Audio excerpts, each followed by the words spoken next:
एक श्रापित हवेली, सच्ची घटना। ये बात मेरी गांव की है।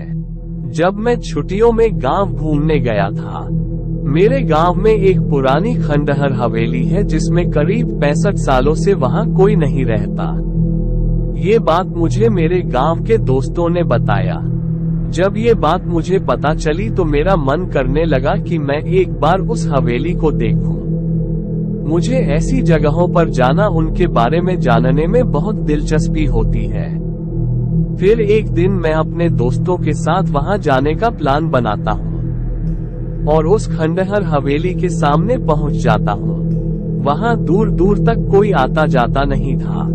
मैंने जब ये बात अपने दोस्तों से पूछी कि यहाँ अगल बगल कोई रहता कोई नहीं, बल्कि लोग इस रास्ते भी आ जा नहीं रहे हैं, ऐसा क्यों?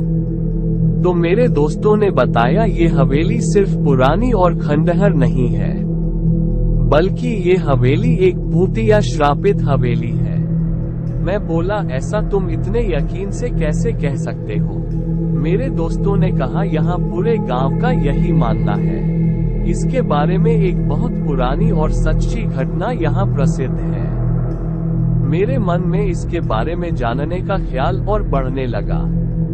मैंने पूछा, क्या है इसके पीछे की कहानी? तब उनमें से एक दोस्त ने मुझे बताना शुरू किया। आज से करीब 65 साल पहले इस हवेली के मालिक बहुत बड़े जमींदार हुआ करते थे। उनकी एक पत्नी भी थी जो बहुत सुंदर थी। उनका नाम सुलेखा था। उस समय ही डाकुओं के भी खौफ से लोग डरते थे।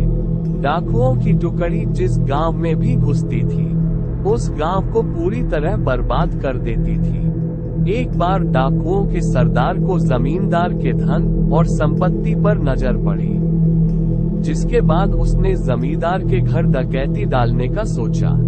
इस पर सभी डाकुओं ने हाँ कर दिया। फिर एक दिन वो भी गया जो जमींदार ने कभी सोचा भी नहीं होगा।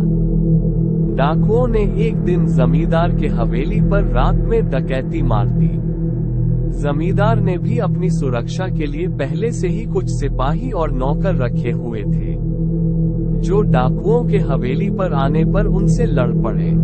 क्योंकि जमींदार के सिपाही और नौकर बहुत कम और साधारण हथियार के साथ थे, वहीं डाकुओं की संख्या बहुत ज्यादा थी और अच्छे हथियार के साथ लैस थे, जिसकी वजह से जमींदार के सिपाहियों और नौकरों को कुछ ही देर में मार डाला। ये सब जमींदार देखने के बाद सोचा, इससे पहले कि डाकू हवेली का दरवाजा तोड़कर अंदर घुस जाए, उसे अपनी पत्नी और खजाने को छुपा देना चाहिए। फिर उसने उस खजाने को एक हवेली में ही किसी खुफिया जगह पर छुपा दिया और अपने पत्नी को एक कमरे के अंदर एक और खुफिया कमरे में छुपा दिया और बाहर से कमरा बंद कर दिया। इसके बाद कुछ ही देर में डाकू हवेली का दरवाजा तोड़कर अंदर घुस गए, जिसमें जमींदार की मौत डाकुओं के हाथों हो गई। पर जमींदार ने मरते मरते अपने खजाने का पता उन डाकुओं को नहीं बताया। डाकुओं ने खजाने को बहुत खोजा पर वो नहीं मिला। फिर डाकू वहां से हवेली की कीमती सामाने के लेकर वहां से चले गए। पर जमींदार की पत्नी जो एक खुफिया कमरे बंद थी, उसका पता किसी को नहीं था। उसकी पत्नी बहुत चिल्लाई, लोगों को बुलाने की कोशिश की, कमरे के दरवाजे को तोड़ने कोशिश की, पर वो अंत तक कुछ नहीं कर सकी और भूख प्यास से वो तड़प तड़प कर वहीं मर गई। उसके मरने के बाद उसके लाश के बदबू से लोग हवेली में गए और उस कमरे को तोड़कर उसके लाश को वहां से निकालकर उसका अंतिम संस्कार किया। कहा जाता है कि आज भी वो अपने पति का इंतजार उस कमरे करती है। उसका पति कभी तो आएगा और उसे उस कमरे से आजाद करेगा, और आज भी उसे उसके हवेली में घुसपैठिए या उसके बिना इजाजत के अंदर आने वालों को सजा देती है। मैंने अपने दोस्तों ये कहानी सुनकर उन पर विश्वास नहीं किया। मैंने पूछा, क्या यार तुम लोग भी न कब की बात आज तक लेकर बैठे हो? इसका कोई सबूत है तुम लोगों के पास?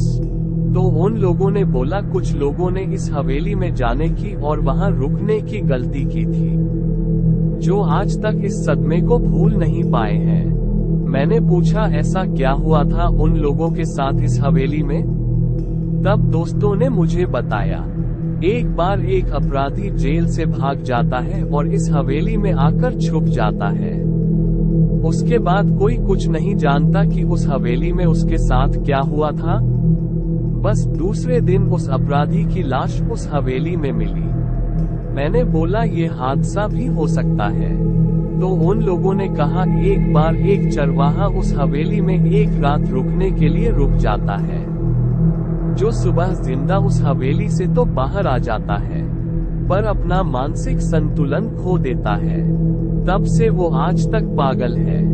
ये सब बातें सुनकर मेरी हिम्मत नहीं हुई उस हवेली के अंदर जाने की। इसलिए हम लोग वहां से घर चले गए और दोबारा फिर मैं कभी उस हवेली को देखने नहीं गया।